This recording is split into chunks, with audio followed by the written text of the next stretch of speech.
Imagine signing 12 new clients just a few months after going all in with your agency. Well, that's what Academy member Harry achieved, who I'm going to be interviewing in this video. So let's get into it.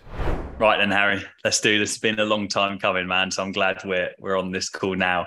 As always, I like to start these off with a little bit of a backstory on you. I'd love you to dive into how you got into an agency in the first place. Like, what were you doing beforehand, and how did you get to the point of actually starting one?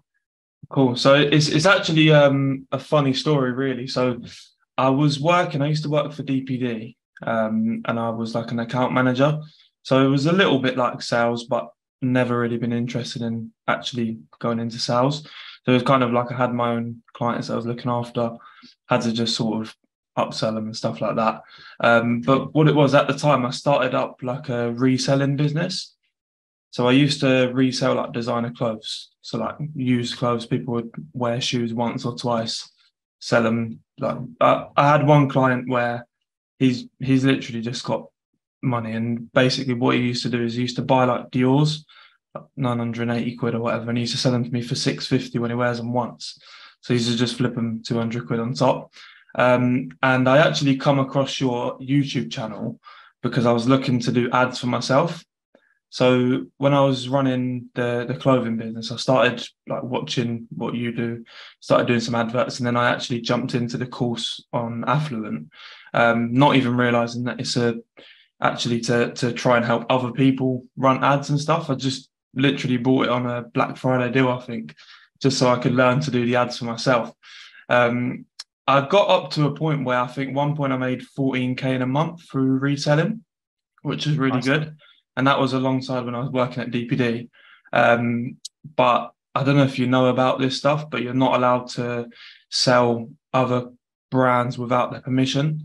So there was at one point where like there was these bots going through for each company, and they were just shutting everyone down.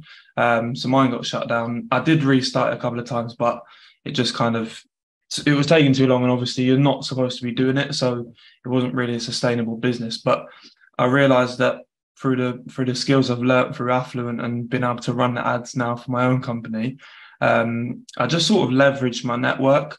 Had a few people that had ecom sites where they were selling like boutique clothes and stuff like that. So like there was one girl where I started her up. It's just a friend of my sister's. She does like women's boutique tracksuits and stuff. I actually started her up. I just give her a flat price and said I'll do it for £500 a month. And within about 4 months, she was at a point where she was doing like 10K a month in revenue. So I've realized that I'd massively undersold what I was doing. And then I just kind of went down a different path, and I was doing ecom for a little while. I was really trying it out. I did get a little bit complacent. So I think at one point I had like 3 clients. What happened is I was still working at DPD, so I was getting a good income. Had this on the side. I was working like 3 clients. I just fell off of outreach a little bit, and then it just kind of naturally dipped. My results got a little bit worse after the iOS 14 update, and I just sort of found it hard to jump back on. So then, what happened at the end of last year, so 2022, I come across high level, and I decided to switch it the whole other way around and go for lead gen instead. And my sister actually just started up an aesthetics clinic. So she's like from home. She's got like a home clinic. So I just said to her, let me try and do some ads for you for a couple of months and see how it goes. In the first month, she started with a £500 ad budget, and I booked in like 3.5K worth of clients for her. So I think at that point, that was in the end of December 2022. At that point, I thought I really need to like rebrand, go all in, and actually just niche down and just stick with aesthetics. So yeah, that's kind of leads me to where I am now.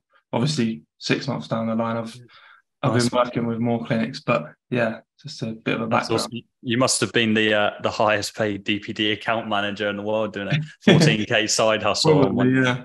Yeah, I know your pain on that. We used to work with vintage clothing stores in the early days, Hmm. and it was just constant ad accounts being shut down because we're selling like night clothing and so on. Like it's a write off. How Yeah. did you get into that? Like, so what you're working in DPD? What was like the trigger that then made you just jump into a business in general? I always used to. It's funny because I think it's quite similar with a lot of people, and you can probably relate. But I used to really love my designer clothes and stuff like that. Since once I started selling and stuff, started to see the actual value and realize that it's not what you think it is. It's more materialistic. I've come away from that now. But I used to just really love designer clothing, and what happened is I found through working at DPD, I found a company that used to basically allow you to list your like used stuff on there. They take a fee, they authenticate everything, so you know it's all real.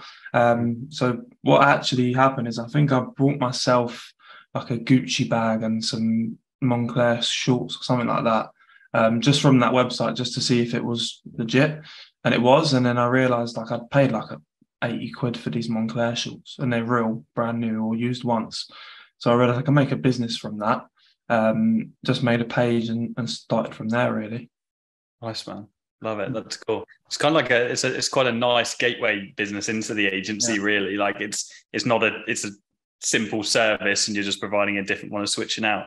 It's interesting that you started off doing some like ecom clients and then transitioned into lead gen. I'm glad you did that. So many people do start off or try and do ecom. I don't think so much now. I think, especially in our ecosystem, I think I've been ramming it down people's throat for a long time that it's not good to start in ecom. And if you Yeah. do want to do that, then do it in the future. But I don't think actually think you need to because lead gen's so powerful. Mhm. What were some of the problems that you encountered with lead gen with ecom when you were doing that? Um, the first, well, I'll start from like kind of like a funnel. So first of all, getting clients. I feel like there's just so many people that start out in ecom, and there's so many people that are already established. It just makes it a lot harder. Um, and then once I had clients, once I had meetings, because I didn't have enough clients to be able to show them how much I was making for other clients and stuff like that. It's kind of hard to sign them. And then yeah, just it's probably just obviously a personal thing, but for me, it was just harder to get results with ecom. It's more sending someone onto a website to buy something, whereas with what I'm doing now, it's more bringing someone into a system and then having an appointment setter that follows up with them. I feel like I'm in more in control. 100%, 100%. I know you're obviously getting some really great results because you mentioned to me you got a pretty lofty guarantee. I want to get into that in a little bit, but just for context for everyone, you started pretty much again then in 2023 in going into lead gen.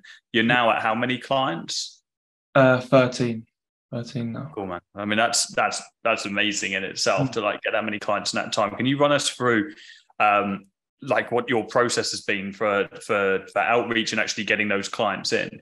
Yeah, so when I was in ecom, probably like most people, I was just smashing DM and email outreach, which was fine. I'd sit there all day and find leads and outreach them. I just felt like cold calling was pointless when really I think it's more in my head. I'm telling myself that it's pointless, so I don't have to do it. Mhm. But then, like I always see the videos you put up and stuff saying that you need to call people, you need to get over that fear and stuff like that. And like I said before, I've never really been into sales, so it wasn't something that I was really comfortable with. But yeah, I just thought like at the back of end of last year, where I'd got some good results for my sister, that's when I thought I'd be more confident to cold call people now, especially local businesses, which is a good thing about lead gen. And where I live, just like East London, Essex sort of area, there's a lot of aesthetic clinics around. So I thought I could definitely speak to these people on a more natural vibe rather than calling them up and, hi, it's Harry from Uncap. Da, da, da, why are you not running ads? I thought I'd come with like a different approach. So I sort of had to play around with it a lot, had to test out different scripts and stuff. But yeah, cold calling is where I sign 99% of my clients. I've had a few referrals and a few that have come through DM, but yeah, cold calling is always the best way. Nice, man. I'm glad you agree. I think like I think like it's not to be underestimated how powerful cold calls can be on like preparing you for meetings as well. Like having those conversations with people on the phone. Some of them are they're awkward as fuck, man. Like some things go wrong, like you call up the same person twice or whatever, and that preps you for the going the back and forth in a meeting. Like the sale doesn't start until the first objection, like the saying goes. And that really is true. I mean, I've had meetings that have been an hour long, but 45 minutes of those have been objection handling, and you still get the client over the line. Cold calling is the thing that helps you like prep for that. So that's why it's a pain in the ass when people, and some of the people watching this will be like, oh, I don't want a cold call. Well, like, cool, you don't want a cold call, but you're not going to get the results that Harry got, and you're not going to get the results that I got. It's going to take you twice, if not 5 times as long. Yeah, definitely. Yeah, man. You said that it's taken a process for you to tweak what you're doing on the call. Do you mind diving into a little bit about like how you have made your calls a little bit different in the way you're approaching businesses? Sure, yeah. So when I first started, I was obviously just using the scripts that I found online and stuff like that. One of the problems with that is that it's just regurgitated, and I feel like if you find something on YouTube, chances are there's 1,000 people using the same script. I don't know if you've seen it, I think you mentioned it recently, but the one where they're calling people and saying, this is a cold call, do you want to give me 2 minutes to hang up? I just feel like it could work, and it probably will work if you're doing enough numbers, but if you're calling enough people even, but yeah, I just don't think that's the way forward. I think that's an insecure man's cold call. It's like, let me get rid of my fears straight away instead. Like, just go for the cold call, man. You don't need to like apologize for the cold call before it's even started. Yeah, that's it. So now, like, just through tweaking and stuff, I've realized that instead of calling them and asking them why they're not running ads or mentioning market and anything like that, I just kind of go for their pain point first. So, like, if it was you, I'll call you, hi, Jordan, blah, blah, blah. Just how you say it. Don't ask, is that Jordan or whatever, just hi, Jordan. It makes them feel like a bit more comfortable that they might already know you. They might ask what it's about. What straight away I'll try and divert from saying anything about ads or marketing, just because they're probably getting loads of them sort of calls. But what I do is I just kind of say, it's Harry from Uncapped. Not sure if you've heard of us before. We work with estate clinics across the UK, blah, blah, blah. And then I'll say to them, like, just wanted to call you and just find out, are you currently taking on new clients at the moment? And then there will be a thing where they'll say, yeah, we are, how comes? Or if they say they're not, I'll ask why, and they might not be looking to increase their client portfolio at the moment. But then once they've told me that they are taking on clients and they are interested in having new clients, I kind of give them a little bit of, I don't know how you'd explain it, but I'll make them a little bit excited. And I'd say, like, can you take on, say, another 30 or 40 clients a month? If I could give it to you, is that something you could handle?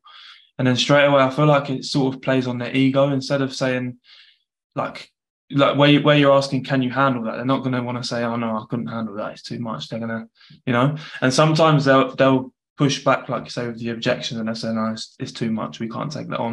And it's probably because they can just tell that it's a cold call and I'm trying to sell something. Then I'll just kind of ask, okay, are you not looking to open another clinic? Do you not want to hire more staff? Like, what's your plan? Because then a lot of the time, like, people might not have capacity now, and they genuinely don't. But if you ask them enough questions and they say, like, I've had a few where they're saying, I'm going to hire a couple more estheticians in the next few months. If you could call me back in September, for example, it's just a case of me putting it on a sheet into a follow-up list. And in September, I'll go through all of the ones that are due in September. But it's crazy to see how many people actually appreciate you following up with them, just because they probably get loads of calls every day. They'll tell someone they call back on in a couple of months and they never hear back from them again. So I feel like it's just consistency, just keeping everything logged, making sure that you do follow up with who you say you're going to and stuff like that.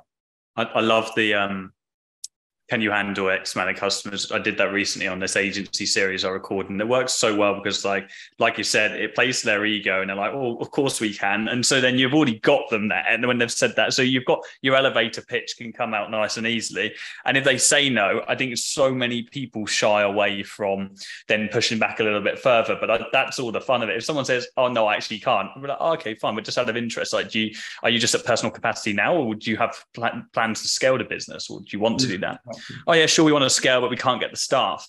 Oh, cool. What about if we could help you actually get the staff in as well? Like, and you could keep pushing into the objections until there's no objection left. Most people aren't too afraid to do it, and I understand why. It's daunting having those conversations, but when you first do it and you trigger that, and you understand that if you can just control the frame on the call and if with that much authority, then that's how you really go from one meeting in 20 dials to 2 or 3 meetings in 20 dials. Yeah, definitely. How many cold calls have you been doing on a daily basis to get where you are this year? So as we were talking about earlier, I've just been on holiday for a couple of weeks. Literally got back this week. But before I went, I was about maybe 50, 60 a day. Cool. Depends. And to be honest, like before that, I was doing maybe like a couple of months ago, I was doing about 20 or 30. It is really just a numbers game. Like if I sit there and I get a list of 20 people to call and I give myself an hour to do it, it's going to take me an hour to call 20 people. If I put a list of 60 people there and I give myself an hour, I'll get through 60. So it's more like, rather than having a set number, I'll just try and go through as many as I can in an hour. And that's one of the things I feel like I've got better with recently is less time between calls, because when you say you're doing 60 cold calls, you're probably going to speak to about 10 people because 50 of them aren't going to answer. So like spending less time between actually calling people is massively improved for me, and it helps a lot, just because before I have like one person don't answer, then I'll start scrolling through Instagram or looking at texts or whatever. So it's kind of just staying focused and just dialing after. Yeah, be unemotional about it, forget about what happened on the previous call and just get straight into it. Yeah. Your conversion rate has been pretty high on your meetings. And I know you mentioned that you've got a revenue-based guarantee that you're putting forward in front of people, which is quite unique. So can you run us through that? Yeah, sure. So when I started out with obviously working with lead gen, I wanted to kind of have something that was a little bit different to what other people are doing. I did see quite a few agencies that do they'll give you they say we give you 10 clients or you don't pay us or whatever. The thing that I've learned pretty quickly with trying to offer that is that 10 clients could be £1,000 or 10 clients could be £10,000. So it's pretty vague. What I tend to do now is that the whole thing around my business is that we want to grow with our clients. So what we do is like kind of, I think you might have suggested this when you were starting out or when I went through the course a couple of years ago, but like charging exactly what you're spending on ads as a service fee. So if someone's not comfortable with starting at £1,000 a month, we'll start them at £500 a month, as long as they're like giving us their word and they're willing to actually increase it once we've shown them that it works, which is working really well at the moment. But so let's just say, for example, someone wants to start at £500 a month as a ad spend. We'll charge them £500 as a service fee, but I won't charge them anything until we've booked them a certain amount of revenue. So it depends on what sort of treatment we're booking for them or what sort of offers they're running, as to how realistic I feel we can achieve a result. But for example, we've got a lot of clients at the moment, because it's summer, they're doing fat dissolving ads. With fat dissolving, the lifetime value is massive. So if you book one client in for, say, £300, they're actually going to be worth 4, 5, 6 times more, because they come back for 4, 5 or 6 treatments over a 2-3 month period. So that's what I try and explain to them, but we'll give them something that will at least cover what they're doing in terms of ads and service, and then something a little bit on top. So with the fat dissolving ones, we're doing like a £1,500 guarantee if they're starting at 500. If they start at 1,000, they're paying us 1,000. We'll give them a 3K guarantee. It just kind of moves with the direction that we're going in, which gives them a little bit more confidence that we're actually going to deliver on what we're saying we're going to do. We're not just going to charge them and then do whatever with it. We need to actually make them a certain amount to get paid ourselves. But at the same time, we're not going to, for example, like we hit most guarantees in about 2 weeks. So I run on a 4-week basis for each client. They will always say to me, okay, so how do I know you're not going to hit the guarantee and then just slack off for 2 weeks? Well, that's because we want to grow with you. So if you're going to make, say, if you're spending £1,000 in the first month, we're making 1,000 once you've hit 3K. If we hit 3K in 2 weeks and we've still got £500 to spend on ads, it doesn't make sense for us to just leave it and let it go for the next month, because if we can get you to 6K, next month you're going to say to me, okay, can we put 2K into ads and see if we can make 12K back? When you put 2K into ads, the guarantee goes up, so you're making more money, but we're also going to be charging you more because you're spending more. Does that make sense? So it's like, yeah, man. So do you always charge the same service charge? So like if you increase the spend, your service charge is like for like increase as well. Yeah. So that's the goal. It's like right now, we're doing like it's getting a lot more sustainable with how much we're making. To start out, it was quite low, because even when you always have like, say I had 4 or 5 clients all doing £500 a month, something like 2.5K, and I'm paying an appointment setter as well. But in the long run, as each client's increasing, it's becoming a lot more profitable for us, if that makes sense. So like a lot of our clients are jumping from like 500 a month to 1,000. We've got a couple now that are at 1,000, comfortably hitting guarantees in 2 or 3 weeks. So we're likely to probably push them to 1,500, even 2K in the next couple of months. So that's the plan for all of our clients. And another thing is that where we've got so many clients now, I can kind of pick and choose who I want to work with. And when I do the sales calls, I'll always make sure that they are willing to invest. So even if they're not comfortable to start at 1,000 now and they want to start with 500, I try and not in writing, but I'll get an agreement verbally with them, and they'll say like, so if we start at 500, obviously we're not going to be making a lot on top of what we're actually paying out for appointment sets and stuff like that. But we're happy to do it as long as you've got a vision to say, once we've hit the guarantee in the first month and you've made money, you see that proof of concept that it works, you are willing to then put more money into it. And yeah, most people are. It makes sense. If you're making money back, then why would you not want to put more money in and make more money back? Yeah. It makes a lot of sense from a psychology standpoint as well. I always in sales meetings will say something to the effect of, look, like I just want to let you know, like, the financial figures that we're starting off on is not where we're going to be. Like what you're paying me now is going to be a drop in the ocean to what you're going to be paying me in the future, and what you're spending now will be a drop in the ocean to what. So like you almost make light of the fact that whatever, even if they think that what they're paying now is a huge amount of money, you're like, this is going to be nothing, like, because we're going to be doing X, Y, Z. So it shows that like confidence in your ability to deliver the result. And it also makes them think, okay, shit, like they're basically saying, even though to me, their perception is this is a lot of money, you're basically saying to them, well, it's not a lot of money, and expect to pay more. So it works so well in that sense. And just because I didn't mention it before, I charge like a one-off setup fee, just because with high level and stuff, there's quite a lot of admin work to go into it just to set up the account and stuff. And obviously I'm paying an appointment setup no matter if we actually get the result or not. So just need like a little bit of a payment up front. So I charge them like a £200 setup fee, which most people are comfortable with, and it's fine. So yeah, we do have a little bit of revenue to start with, and then like I say, once we hit the guarantee, that's when we charge them for the service. Awesome. I imagine at some point, you have to keep me updated. I imagine at some point you'll have to put a cap on what your total earning can be based on the ad spend. Let's say you've got a business spending 10 grand a month on ads. It might get to the point where they're like, okay, I don't really want to spend £10 a month on 10 grand a month on the agency as well. But I think that's a really great model. It's really interesting. I haven't seen or heard someone doing that before, but it makes an awful lot of sense when you know, and all it really comes down to, the reason why it's successful is it's like put your money where your mouth is type deal. Like know it's going to work, so you're willing to bet on it.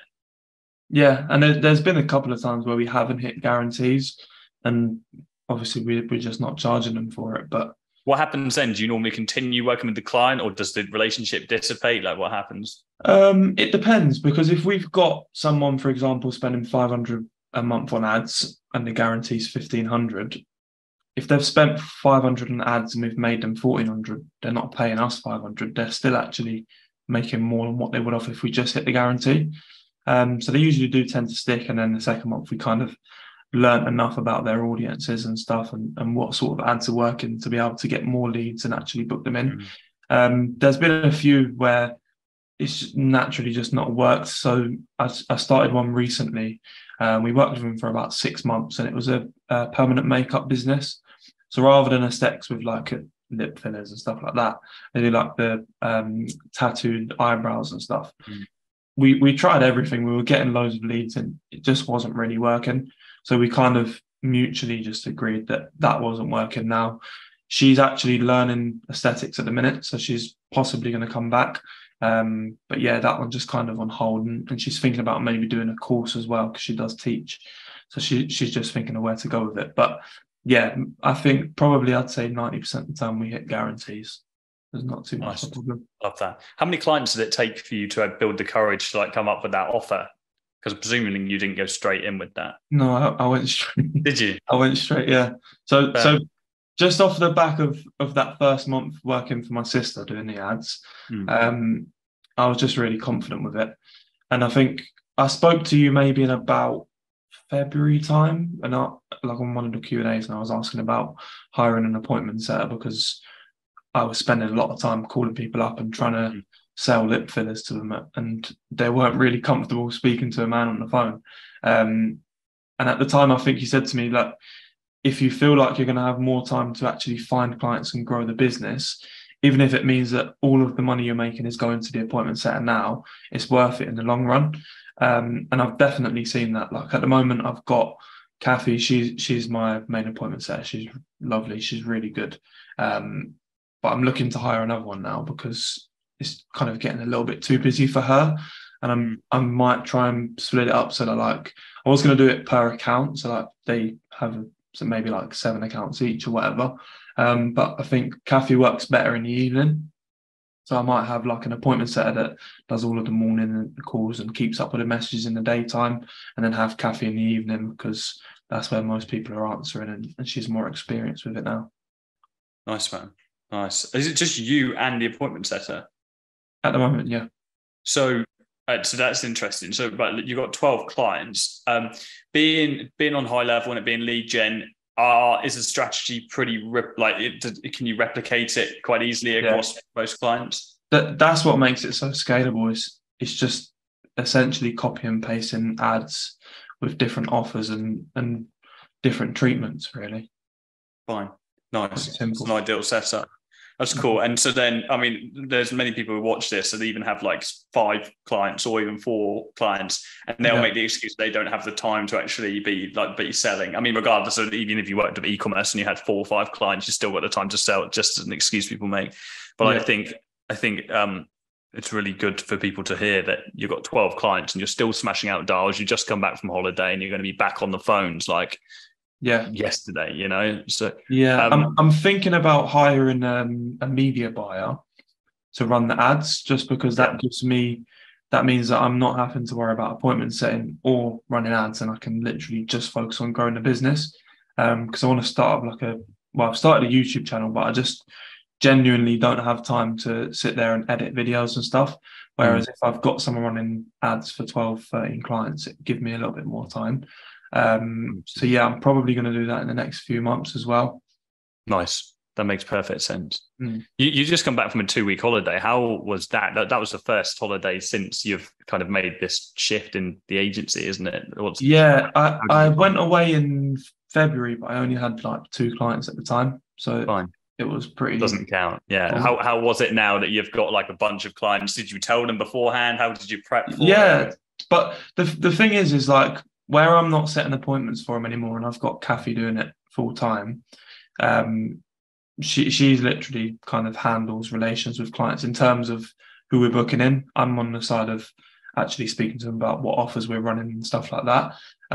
So while I was away, it was nice because it was like 2-3 hours a day working, the rest of the time just chilling. It was me, because I went with my missus, so in the evening, like once we're coming from the pool or the beach, whatever, I'd just be able to sit there for a couple of hours setting up ads, just making sure everything's ticking over properly. And yeah, it was my first time like making a good amount of money abroad, so it was good. And I signed another client while I was there as well. Nice. Love it. Was that a meeting from before you went? Yeah. So it was a meeting from before, a couple of days before. I was hoping to get them started before I went, but she wanted to think about it and stuff. And I put it in the group, but I was literally laying on the beach, and then I got the thing come through to say the contract was signed. So Love yeah, it. Yeah, I'm glad you waited. love it. You've always been talking about in the group. You've always been very vocal about like the goals that you set. What are the goals that you've got towards the end of this year? And like, what is your process for like setting goals, or is it random, or is it calculated? How does that look? So it's more calculated now. Last year, my goal was to get to 10K a month, Hmm. and I completely failed. But then I just when I looked at it this year, instead of saying I want 10K a month in revenue, my goal was to get 10 clients by the end of the year. Um, I think by May I hit 10, and then obviously we're start of July now. I'm on 13, so I'm going to go for 25 by the end of the year. And then what I want to try and do with them clients is try and have it so that everyone's spending a minimum of £1,000 a month, because then that's a minimum of 25K a month. And we'll also have like the 13 clients I've got now that have scaled up and started spending more. So yeah, I don't have a monetary goal anymore. It's more just a number of clients. Yeah, I mean the output is gonna be money whatever way you look at it. But I completely agree with you. It is better to look at it from something that actually makes a difference to the business rather than just some superficial goal. Yeah. What would be your advice to someone? Lots of people will be watching this, especially seeing as we just did the agency series. Will be starting out like with their agency. What would be like your best piece of advice to new start agency owners coming into this industry at the moment? I think the first thing is to test a lot of different things. So if you're thinking about doing lead gen, then come up with 3 or 4 niches that you feel would work and test them equally. So maybe if you wanted to do, I don't know how many calls you want to do a day, say 50 calls a day. If you had 5 niches you wanted to test out, then call 10 from each niche a day, just to really see what one you'd get on with most. But then also I think is just to not give up and to really keep pushing and not to let things put you down. Because there's a lot of things that happen where, like last year, I wanted to get to 10K a month. I had 3 clients in June, and by the end of the year, I had none. So it was like I could have easily just given up then and gone and done something else. But it's just that thing of like knowing that it does work and just knowing that you need to find the right thing. So like I finally found the right niche that works for me, and straight away I've got confidence to scale it. So I think the most important thing is probably to test out and work out what would work best for you. 100%. And I know nobody can say right now that, oh, you've got lucky with the niche that you picked, because you picked aesthetics, which is actually a really competitive niche, like very competitive. I've seen loads of people start and give up with aesthetics, and you're absolutely bossing it. I know people that have recently changed niche outside of aesthetics. It's the right offer, the right level of confidence, and that's all, and the consistency to do the calls. Reality of it is probably 90% of people that have tried aesthetics and then said, oh, I didn't work, and people that are sending emails every day and then banging their head against the wall. But you're prepared to pick up the phone. Yeah, man. I don't even send emails anymore. Yeah. That's why. Why would you, when you're doing the amount of calls you're doing? Like, if it's getting results, and just double down on what's working. Yeah. The only time I send an email is if I call someone and they want me to email them with information. Even then, like I'll push back on that objection, because they're just going to ignore it most of the time. So I'll just kind of say to them, can you just tell me what you actually want me to email you? Just because I'll be completely honest, most people ask me to email and then ignore it. So if you're going to do that, then I won't bother. Because it's like, it's just one of them things where they just want to get you off the phone. So I think just pick up the phone. That's 100%. Probably the most important thing. So if people want to follow to see if you hit that 25 client target by the end of the year, what's the best places for people to check you out? Most of the things that I post are on Instagram. So if you just follow me on Instagram, it's at h.peterson, but Peterson, I spelled it really funny. So it's h. We'll chuck a link in the description. Yeah, it's like PTRSN. Just put the link in and then. Fine, yeah, we'll chuck the link in. Harry, it was a pleasure speaking to you, man. Guys, I hope you got a lot of value from this. Like, if there's anything you take from this, is that cold calls are king. I'm not just ramming them down your throat, because that's my past. The evidence is in other people that are doing it as well. So get on the phone, start fucking dialing, and start signing up some clients.